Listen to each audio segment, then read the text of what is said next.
അതിനകത്തൂടെ തീട്ടക്കണ്ടിയല്ലേ ഒഴുകുന്നത്. അതിൻ്റെ കീഴെ മുങ്ങിയച്ചല്ലേ ഈ അയ്യപ്പന്മാരവിടെ പോകുന്നത്. 10.5 വർഷം ആയല്ലോ കേന്ദ്രം ഭരിച്ചിട്ട്.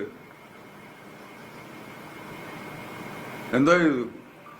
അപ്പോൾ ഇവർ എന്തെങ്കിലും ആട്ടെ, രാഷ്ട്രീയം ആട്ടെ, എന്താകട്ടെ, അങ്ങനെ ഒരു ശ്രമം നടത്തുന്നുണ്ടെങ്കിൽ നമ്മളും കൂടെ. സുകുമാരൻ നായർ പറഞ്ഞതെന്ന് വെച്ചാല് പമ്പ നദിയിൽ കൂടെ തീട്ടക്കണ്ടികൾ ഒഴുകുന്നു. അപ്പോൾ അതിനെതിരെ ഒന്നും ചെയ്യാൻ കേന്ദ്രത്തിന് പറ്റുന്നില്ല എന്നുള്ളതാണ്. അപ്പോൾ ഞങ്ങൾ സാധാരണക്കാരായിട്ടുള്ള ജനങ്ങൾക്ക് ചില ചോദ്യങ്ങളുണ്ട്. അത് ഞങ്ങൾക്ക് ചോദിക്കാനുള്ള അവകാശമുണ്ട് കേട്ടോ. അപ്പോൾ ആദ്യം തന്നെ പറയാം, ചില വാക്കുകളിൽ കുറച്ച് മര്യാദയൊക്കെ ആവാം. അപ്പോൾ ഞങ്ങളുടെ ചോദ്യം ഇതാണ്: 10 വർഷമാണ് ഇടതുപക്ഷം ഇവിടെ ഭരിച്ചത്. അപ്പോൾ അവർക്ക് ഇതിനു വേണ്ടി ഒന്നും ചെയ്യാൻ സാധിച്ചിട്ടില്ലേ എന്നുള്ളതാണ്. വേറൊരു കാര്യം, ഈ ശബരിമലയിൽ സ്വർണവും പണവും ഇതിന്റെ കണക്കുകളെല്ലാം തന്നെ നമ്മുടെ കേരള സർക്കാരിന്റെ കീഴിലാണ്. അപ്പോൾ ഈ പമ്പ നദി വൃത്തിയാക്കേണ്ടത് കേന്ദ്രമാണോ കേരളമാണോ? ഇനി വേറൊരു കാര്യം കൂടെ ഉണ്ട് കേട്ടോ.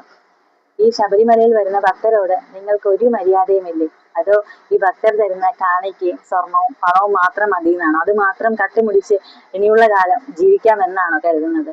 ഞങ്ങൾ സാധാരണക്കാരായ ജനങ്ങളുടെ ചോദ്യമാണ്. അതിന് ഉത്തരം തരേണ്ടത് നിങ്ങൾ തന്നെയാണ്.